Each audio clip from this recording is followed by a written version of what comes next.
I also have some of these turrets for my, let me get a smaller knife.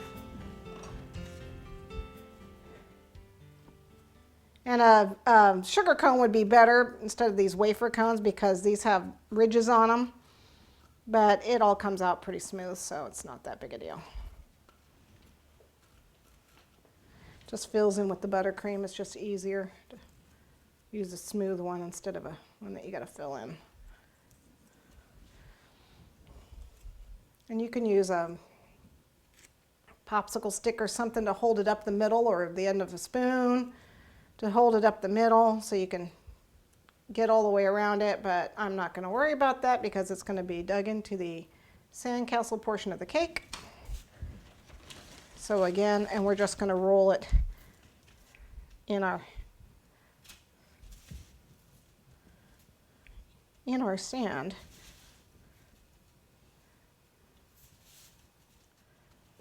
Okay. Roll it, and again, use the smoother to get it smooth.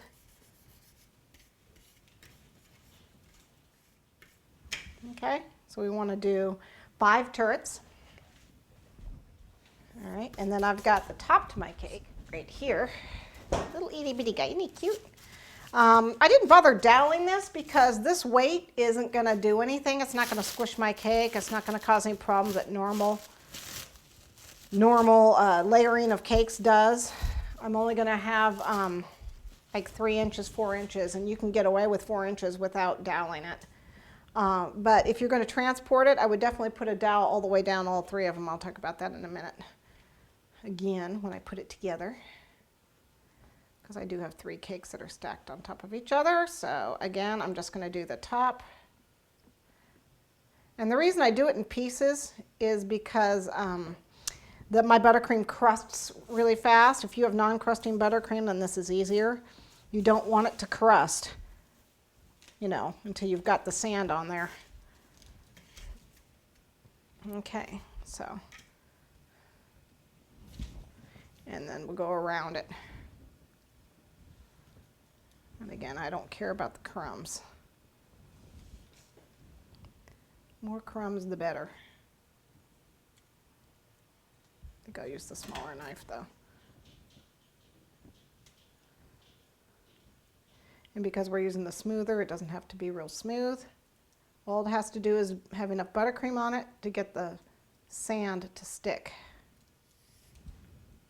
So you can see that's really nice, and then I'll just do this last little bit. Okay. Okay, so, you know, the reason why I had this parchment paper down, I mean, you could have a plate, but the parchment paper I had because I can just take my extra sand, I am going to use it for my cake board, and I can just take it and save it, okay, because I'm going to need it later on. Or I could use it for another project. All right, so you see how they're frosty? That means that they are ready to come out. Just give them a tap and they pop right out. See, frosted, just pops right out. Just a nice easy tap. Nice and easy. Yeah. Okay, yeah, well, whatever. Your mold needs to be clean to begin with.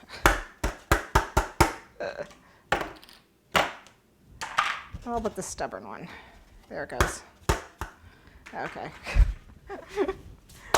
Okay, so here we have our shells. So I had made some earlier. And I do have my luster dusts. Now these are technically non-toxic. They do have some edible ones that the Sugar Art makes that are kosher. But I just didn't happen to have any with me. So I'm using these, and no one's going to be eating my chocolate. So I've got a couple different colors here. I've got a gold, a pink. I have a coral one. I need to get my champagne is one of my favorites. A little green one, and of course super pearl. These things come in all different colors. So I'll actually give them a couple different colors when I paint them. So I'll do some in pink and champagne.